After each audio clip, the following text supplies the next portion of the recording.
O primeiro ai do Apocalipse. Vamos ler Apocalipse 8, verso 13.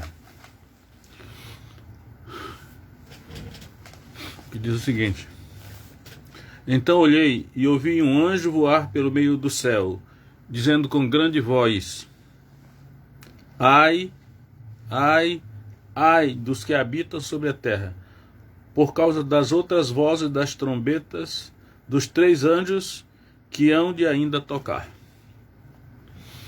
Então, ele fala de 3 ais. E aí, na sequência, ele vai falar o primeiro ai. O primeiro ai está em Apocalipse 9, de 1 a 11. E no verso 12 do Apocalipse 9 diz assim: Passado é já um ai, eis que depois disso vem ainda 2 ais. Portanto, agora ele fala de 3 ais, na sequência aí das trombetas, e acreditamos até que as 7 trombetas são 7 ais, mas como ele especifica os 3 ais aí em 8:13, e na sequência ele apresenta o primeiro ai dos 3, eu irei falar um pouco aqui sobre esse primeiro ai. Então vamos lá. Apocalipse 13, 1. Apocalipse 9, 1.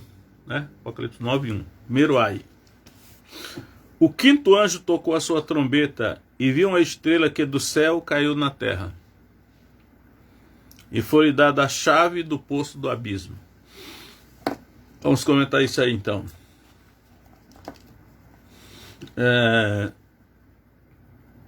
O 5º anjo tocou a sua trombeta e viu uma estrela que do céu caiu na terra. Então primeiro vamos considerar uma estrela que do céu caiu na terra. Em Apocalipse 1:20, Jesus mesmo diz que as 7 estrelas são os anjos das 7 igrejas. Então ele já revela a chave da interpretação, dizendo que estrela é anjo. É anjo, né? Então quem caiu aqui, essa estrela que caiu do céu, é um anjo que caiu do céu. Agora deu um problema aqui, né?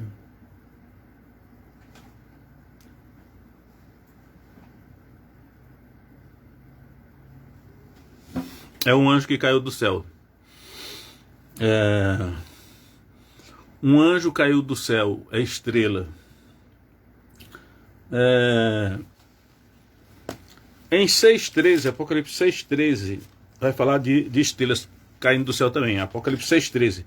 E as estrelas do céu caíram sobre a terra, como quando a figueira lança de si os seus figos verdes, abalada por um forte vento. Então, as estrelas do céu caíram sobre a terra. Aqui já está no plural, né? E 9:1 está no singular, uma estrela só. E ainda outra escritura que eu quero citar é Mateus 24:29. Mateus 24:29, que diz o seguinte: E logo depois da aflição daqueles dias, o sol escurecerá, a lua não dará sua luz, as estrelas cairão do céu, e as potências do céu serão abaladas. Então, as estrelas cairão do céu.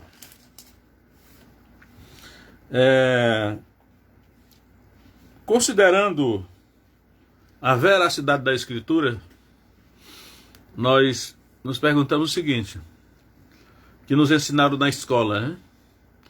Que as estrelas são como o nosso Sol, maior do que a Terra, né? Isso não se encaixa nessa revelação da Escritura de que as estrelas cairão do céu sobre a terra. Logo, as estrelas que são anjos, elas são pequenas, não são grandes assim.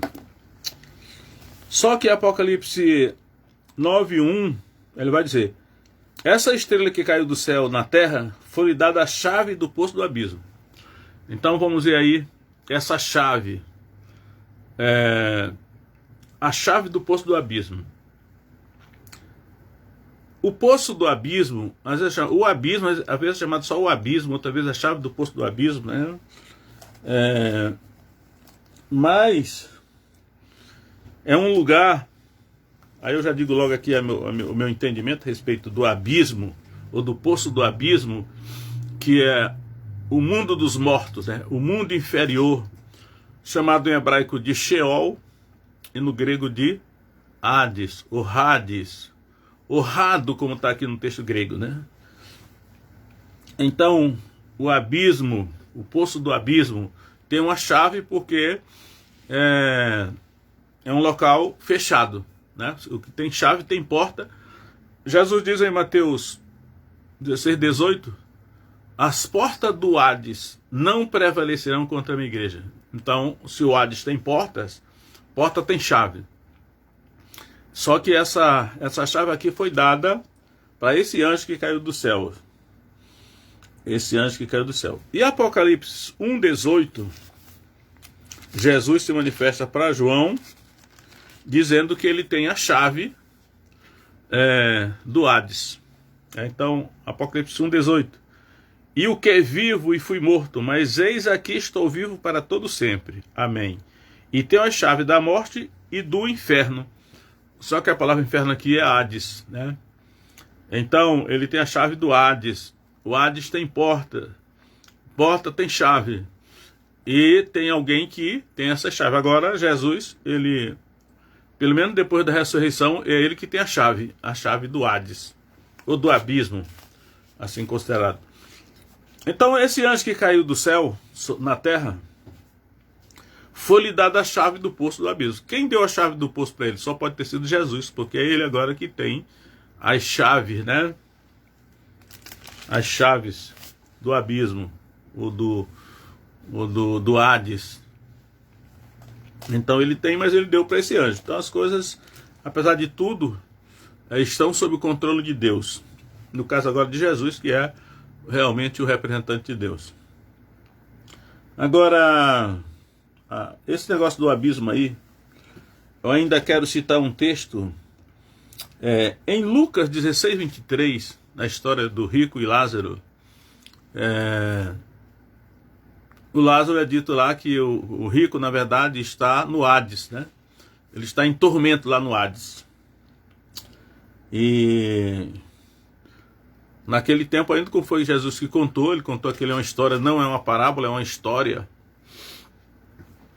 Eu acredito que naquela época ainda Jesus ainda não tinha as chaves do Hades, porque ele não tinha ressuscitado ainda. Ainda em Mateus, no Mateus já citei, Isaías 14, eu quero citar um texto de Isaías 14, porque tem tudo a ver, né? Isaías 14, verso 15, a linguagem que está falando aqui,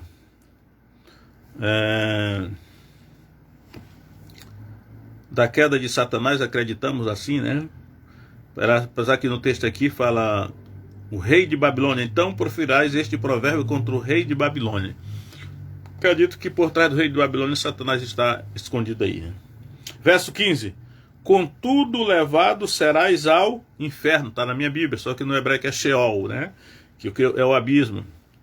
Contudo serás ao Sheol, ao mais profundo do abismo. Aqui no hebraico é Bor, o abismo, está distinto aqui. Mas é assim, o mais profundo do abismo. Ora, então tem um local chamado abismo, que Isaías está dizendo, e o Sheol se localiza no mais profundo do abismo. O abismo deve ter várias partes, porque nesse caso aqui, o Sheol está no mais profundo do abismo, porque o abismo tem parte mais profunda e outra menos profunda. É o que está dizendo o texto de Isaías, né? E está se referindo a Satanás. Mas sempre assim, para nós entendermos o que significa realmente esse abismo, que agora vai ser aberto, né?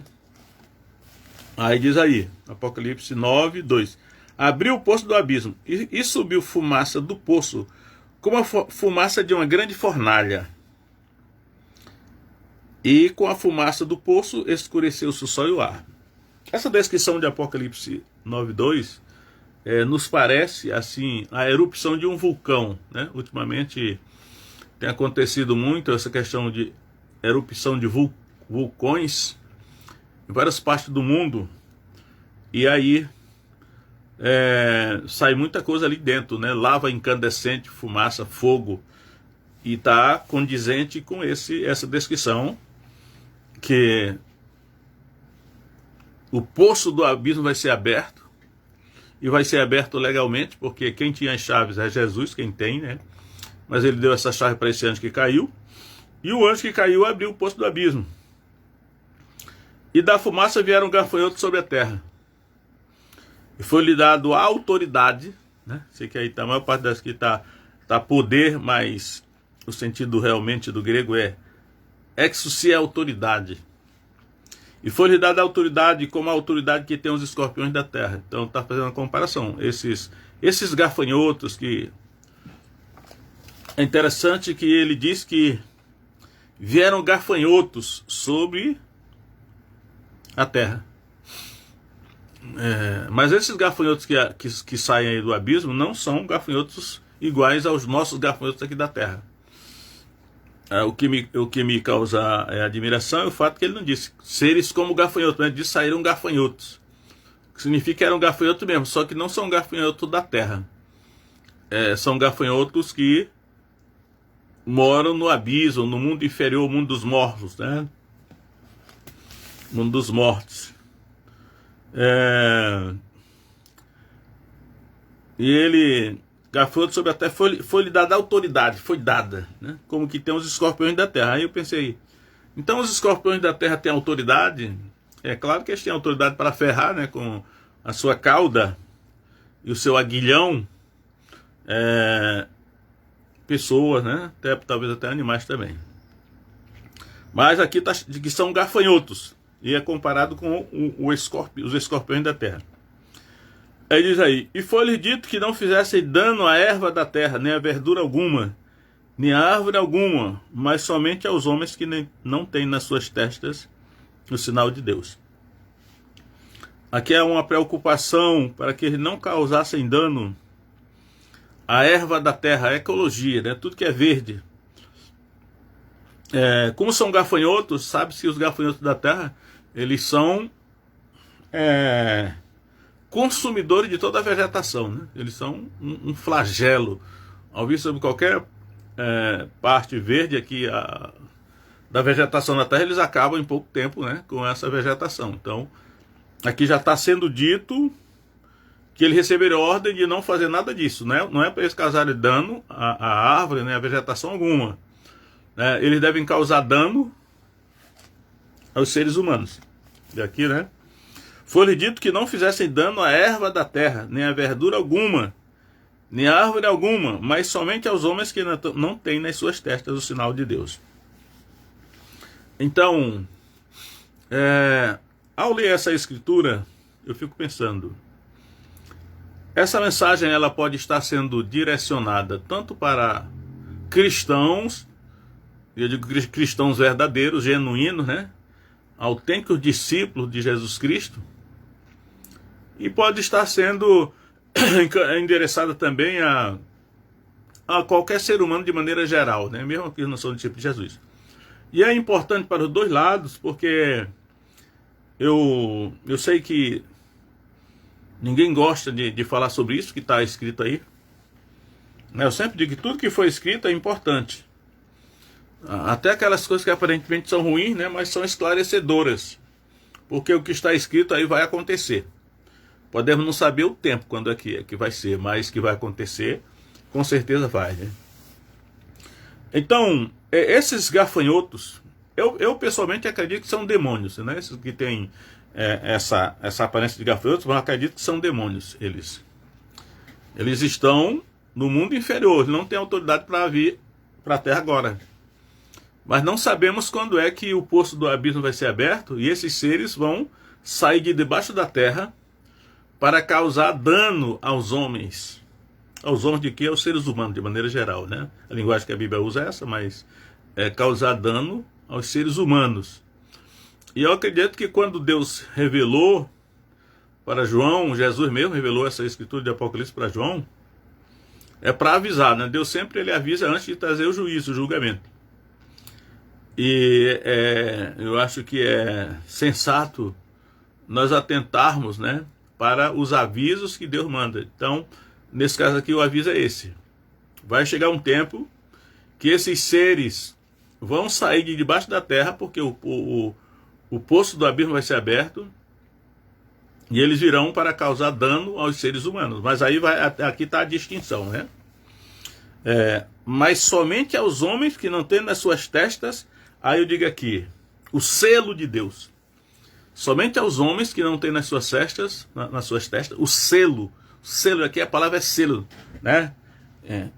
Esfragida, no grego a palavra esfragida é selo. Então, vamos ver aqui.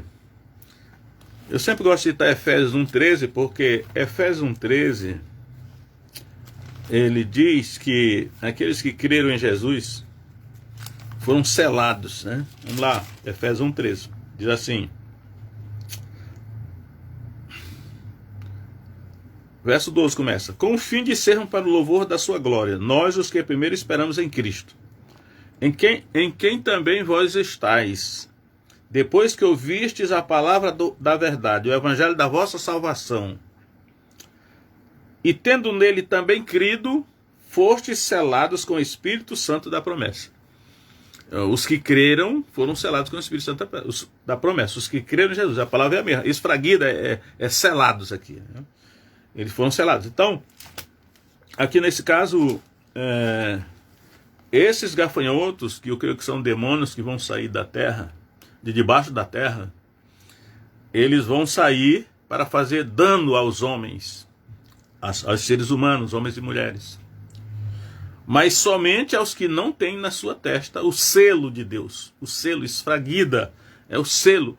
Né? Pela escritura paralela de Efésios 1,13, e aí eu quero até citar mais um texto de Efésios 5,30, que diz a mesma coisa. Vamos lá, eu lembrei agora. Será que é isso mesmo? Vamos ver aqui. Efésios 5,30, vamos ver aqui. Não, é 4,30, Efésios 4,30, diz assim: e não entristeçais o Espírito Santo de Deus, no qual estáis selados para o dia da redenção. Então, mais uma escritura aí, né, para mostrar que o selo de Deus é o Espírito Santo. Por isso que cristão não é aquele que segue a cultura cristã, às vezes até adota toda a cultura cristã, mas não tem o Espírito, né? Não foi selado. Cristão que está garantido mesmo por Deus é aquele que foi selado. Deus coloca o selo naqueles que realmente creram, né? O sentido de crer,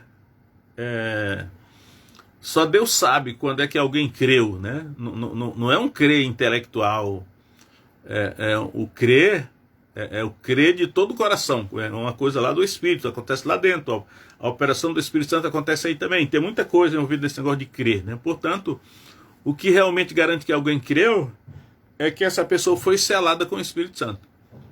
E por isso que esses gafanhotos aqui que vão aparecer aí da terra, eles vão causar dano aos homens ou aos seres humanos, mas somente aos homens que não têm nas suas testas, aqui diz nas suas testas, o selo de Deus, esfragida, o selo de Deus.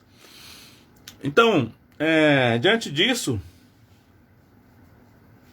é bom, né, nós procurarmos garantir de que nós realmente temos o selo de Deus, né? A presença do Espírito Santo, selado com o Espírito Santo. Aquilo que Deus sela é inviolável. A Bíblia diz: o maligno não lhe toca, a não ser que desautorize, né? Então, esses gafanhotos vão fazer isso. Agora,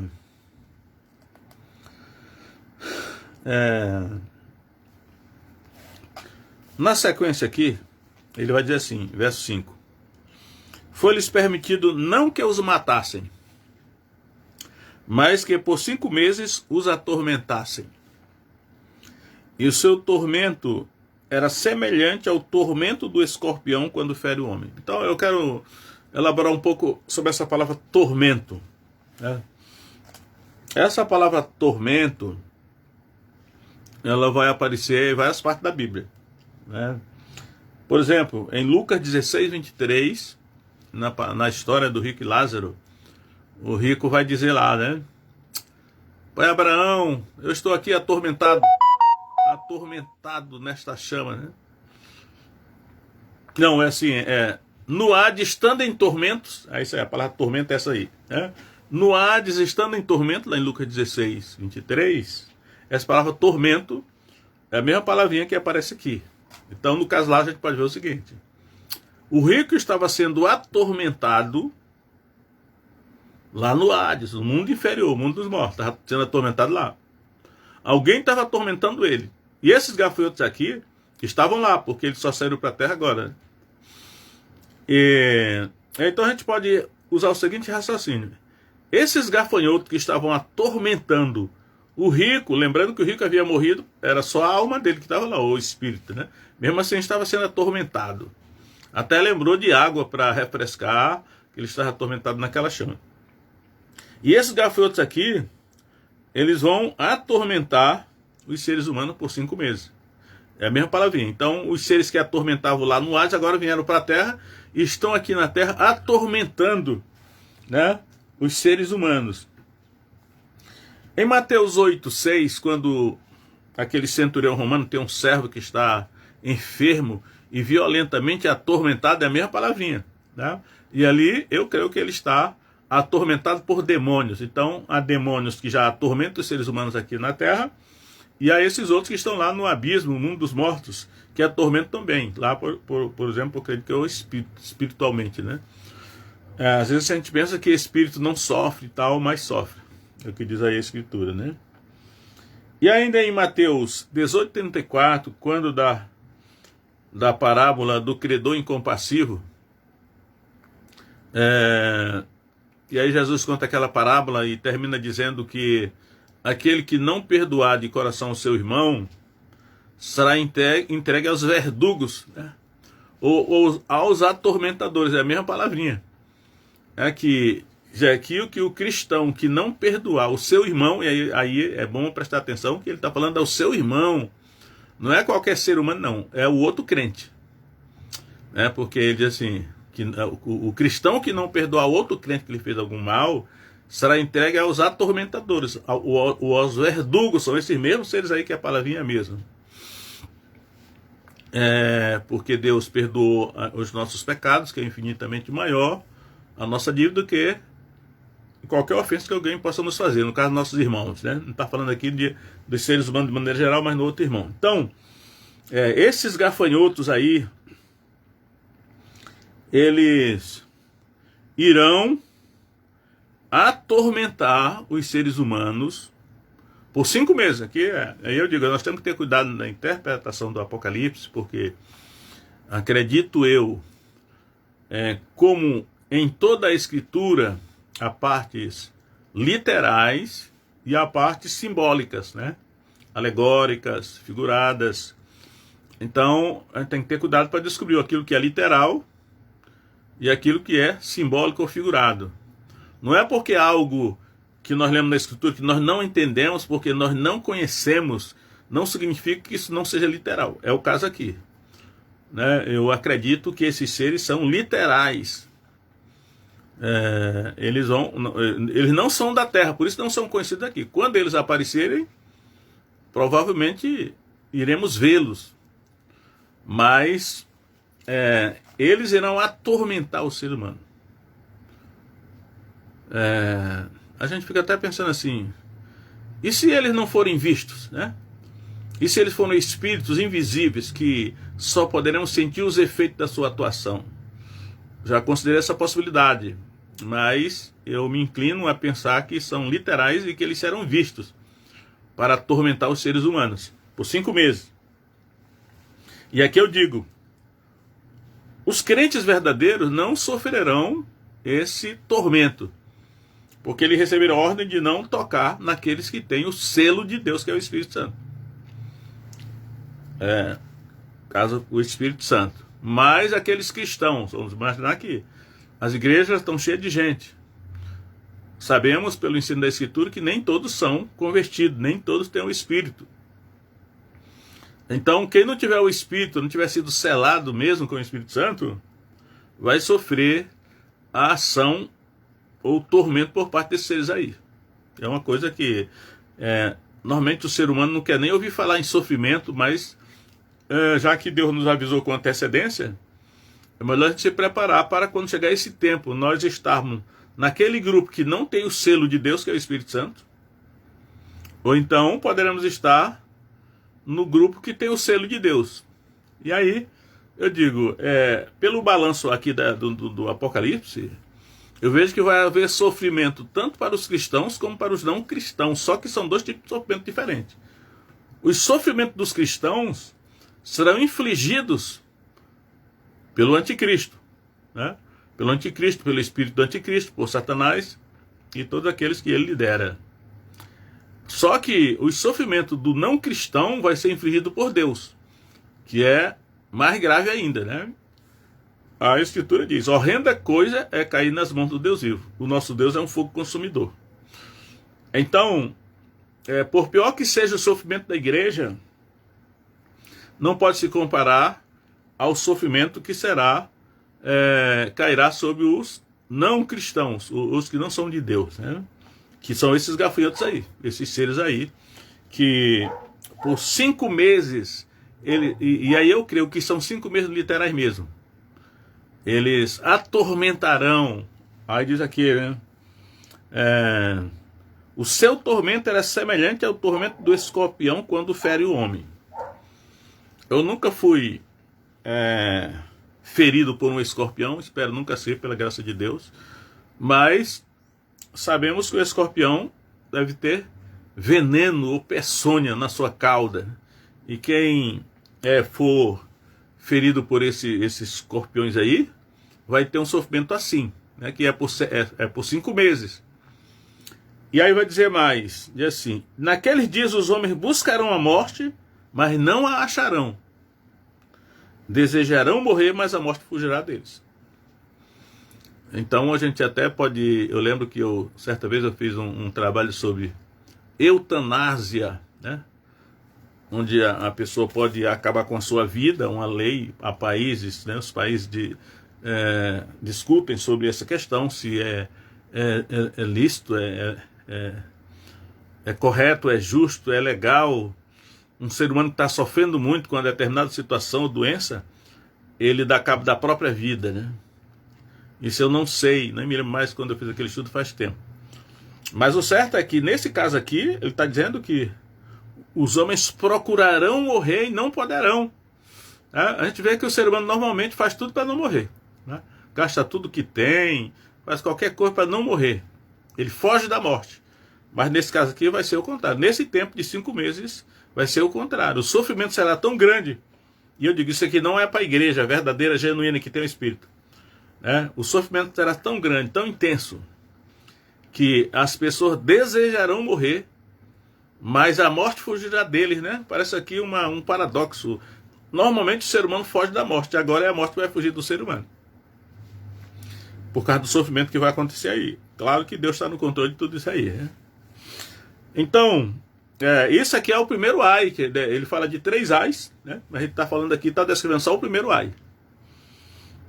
E eu acredito que esses ais aqui não virão sobre a igreja, mas virão sobre os que não são de Deus, né? Não foram selados com o Espírito. Na sequência aqui de Apocalipse 9, verso 7, diz assim, aí vai descrever, porque que ele gasta um tempo descrevendo a aparência dos gafanhotos. Então vai dizer aí, e o parecer dos gafanhotos, e o parecer dos gafanhotos era semelhante ao de cavalos aparelhados para a guerra. Sobre as suas cabeças havia umas como coroas semelhantes ao ouro. e o seu rosto era como o rosto de homens. Tinham cabelos como cabelo de mulheres, e os seus dentes eram como de leões. Lembra da esfinge, né?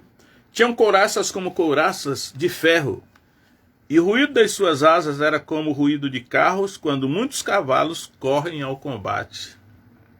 Então já sabe que esses gafanhotos normalmente irão voar, porque gafanhoto geralmente voa, né? E tinham caudas semelhantes a dos escorpiões. Novamente volta a comparar com os escorpiões. E aguilhões nas suas caudas. Seu poder era para danificar os homens por 5 meses. Ele volta a repetir que danificar aqui os homens, porque esse danificar é a mesma palavrinha de atormentar, né? É tormento por 5 meses. Provavelmente nesses 5 meses aí, é possível até que os hospitais vão fechar as portas, porque não adianta internar porque não vão poder morrer, né? E os homens vão preferir morrer do que ficar sofrendo isso aí. Ninguém quer isso para ninguém, mas Deus revelou, porque Deus avisa antes de acontecer, para que os seres humanos se arrependam dos seus pecados e se volte para Deus através de Jesus Cristo, né? Que é o único que pode perdoar os nossos pecados, é o único que pode realmente nos guardar, né? Por isso que é Ele que batiza com o Espírito Santo, que é o selo de Deus. Então está aí a descrição desses gafanhotos, e ele termina dizendo o seguinte, verso 11: e tinham sobre si rei, o anjo do abismo. Em hebreu era o seu nome Abaddon e em grego Apolion. Então tanto Abaddon como Apolion significa destruidor, né? Abaddon e Apolion significa destruidor. Esse anjo era rei, né? Era rei desses gafanhotos aí. Tinham sobre si rei, o anjo do abismo. Aí a gente fica perguntando, esse anjo do abismo, ele era rei sobre esses gafanhotos, que esses gafanhotos tinham um rei. Esse provérbio diz que o gafanhoto não tendo rei, eles caminham todos alinhados, né? Mas no caso aqui era gafanhoto da terra mesmo. Agora, nesses aí do abismo, eles tinham um rei, um anjo, provavelmente um anjo caído, que significa destruidor. O destruidor é mencionado muitas vezes no Antigo Testamento. Quem matou, por exemplo, os primogênitos no Egito, lá em Êxodo, foi o destruidor. Quem destruiu a cidade de Nínive foi o destruidor. Depois lá, né? Então, é o anjo encarregado de fazer destruição na terra. Como ele é o rei dos anjos, desses gafanhotos lá do abismo, mas provavelmente Deus tira ele de lá para causar destruição na terra, né? Isso é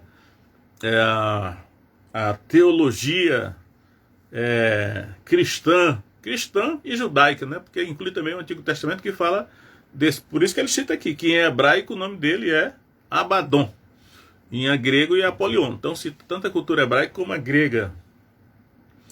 E aí, eu até fico pensando assim, que ultimamente o pessoal tem falado muito sobre o CERN, que é o acelerador de partículas, né?